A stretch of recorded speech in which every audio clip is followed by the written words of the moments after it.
தெரியுது. இதுதான் காவேரி. இந்த சைடு போகணும். லைட்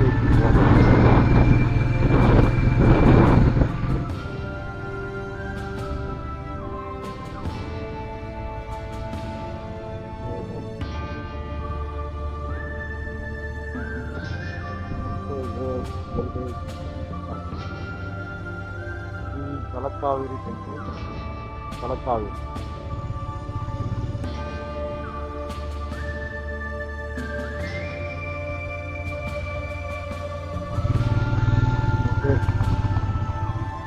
ஆயாச்சு.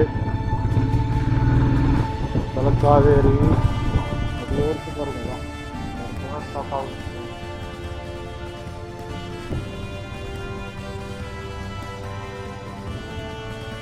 டெல்டாவுக்கு தண்ணி வர்றது இங்கே தான்.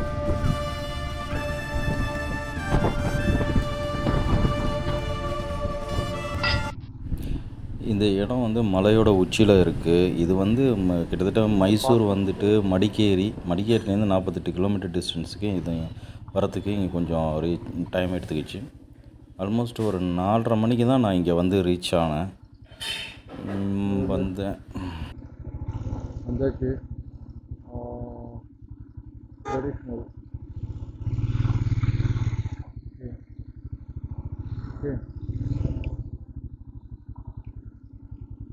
உள்ளார போகலாம். ஓகே, உள்ளார போகலான்ட்டாங்க. போகலாம்.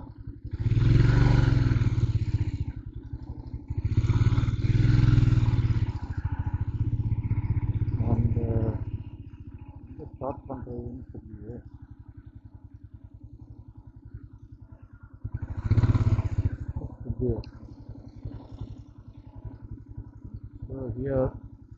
இதுதான் இது.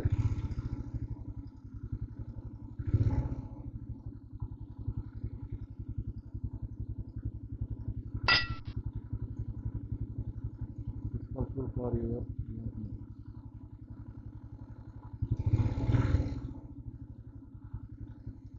இப்போ நான் ஸ்டாப் பண்ணுறேன். உள்ளார போய் பார்த்துக்கலாம்.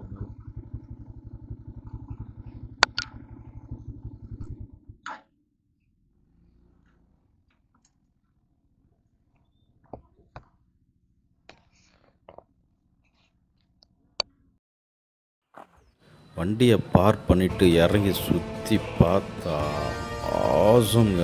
அவ்வளோ அமைதியாகவும் அவ்வளோ ஒரு இயற்கை சூழலில் நம்ம இருக்கிற அந்த ஒரு மாதிரியான ஃபீல் தாங்க இருந்துச்சு. ரொம்ப சூப்பராக இருந்துச்சு. உள்ளார போனதுக்கப்புறம் பார்த்தீங்கன்னா இங்கே பைக் பார்க் பண்ணிவிட்டு அழகாக நான் பாட்டு ஷூட் பண்ண ஆரம்பித்தேன். பட் என்னென்னா அவங்க வந்து வீடியோ கேமரானா அலௌடு கிடையாதுன்னு ஸோ எல்லா இடத்துலையும் சொல்கிறது தான் அது நார்மலாக. பட் உள்ளார வந்து பார்த்திங்கன்னா மொபைலில் எல்லாமே ஷூட் பண்ணிகிட்டு இருந்தாங்க. பட் இந்த கேமரா வந்து பார்த்திங்கன்னா எடுக்கக்கூடாது அப்படின்னு சொல்லிட்டாங்க. ஸோ அதனால் வந்து என்னால் பேச முடியல அங்கே.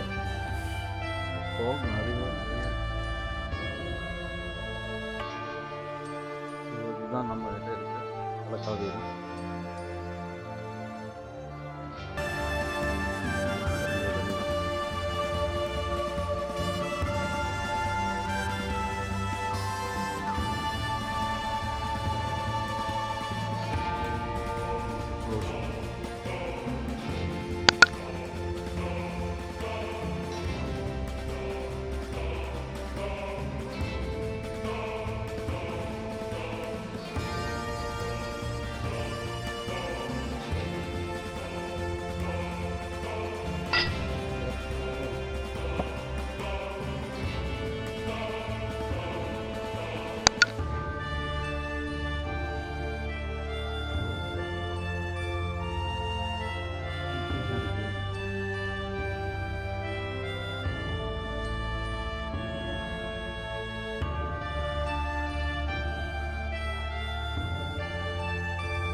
கோயில் வந்து பார்த்திங்கன்னா ரொம்ப அற்புதமாக கட்டியிருக்காங்கங்க. ஆனால் இந்த தலக்காவரியில் அந்த குளத்த மட்டும் பார்த்துட்டு அதுக்கப்புறம் கோயிலை சுற்றி எடுக்கணும் அப்படின்னு சொல்லிட்டு பார்த்தேன் நான்.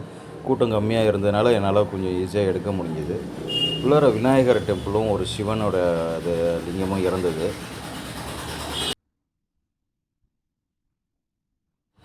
ஸோ நேரம் நம்மளுக்கு ரொம்ப கம்மியாக இருக்குது அப்படின்னால ஆல்மோஸ்ட் 5:30க்கு மேலே ஆயிடுச்சு. ஸோ அதனால் வந்து என்னால் முடிஞ்ச அளவுக்கு எவ்வளோ சீக்கிரமாக எடுக்க முடியுமோ அவ்வளோ சீக்கிரமாக எடுத்தேன் நான்.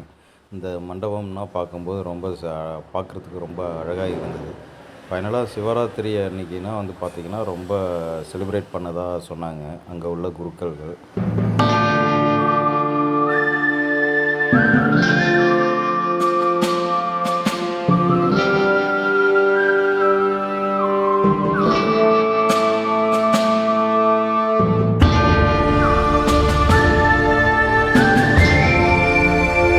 அதுக்கப்புறம் கிட்டத்தட்ட 6 மணி ஆயிடுச்சுங்க.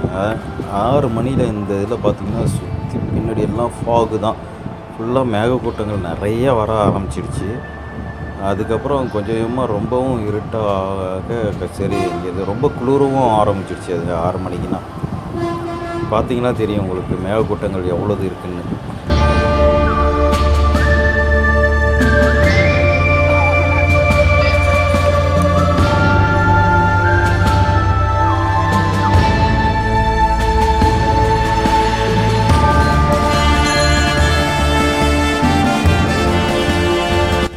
ஸோ இந்த கோயிலை பார்த்ததுல ரொம்ப ஹாப்பியாக இருந்துச்சுங்க.